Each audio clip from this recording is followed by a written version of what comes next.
მე ღმერთს ვუმადლი, რადგანაც გავჩნდი ვაშკაც ხალხთა და არწივთა მხარეს.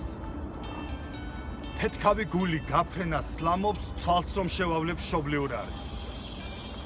კოპწია სოფელს, მშვენებას მატებს, თათა სიხშირე ზედაღმართული, გზები, ტოტებად მიმობნეული თითო ერთურზე გადახლართული. სოფელი, სადაც სიცოცხლეს სუფევს.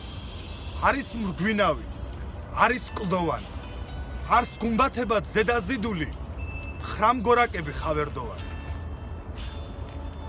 ზედმად ჩრდილობლად ღრუბელს ვერ ნახა. მისი მეგზური მცხუნვარე მზეა. თელ სამყაროში 64-ის მსგავსი მხოლოდ და მხოლოდ ლეწურწუნე. თუ კი ეწვევა სოფელს სტუმარი, მათ მასპინძელი ხვდებათ გულთბილი. თელ სოფლიოში სანახებოა ლეწურწუმელთა უხპურმარი.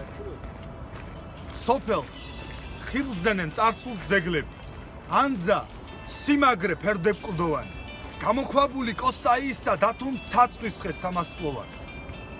ცენტრში გამბელთა გულისხურ სიპყრობს, გმირწინაბართა სულთა ტრიალი.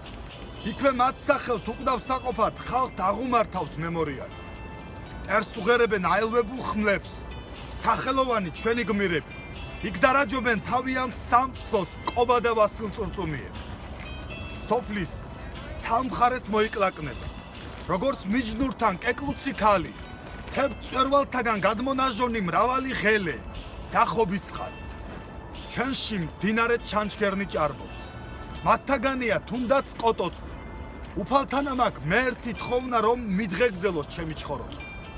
ჩვენში ქეიფი შიგ სულში სახლობს. ვიმასპინძდება ამისთვის ღარო.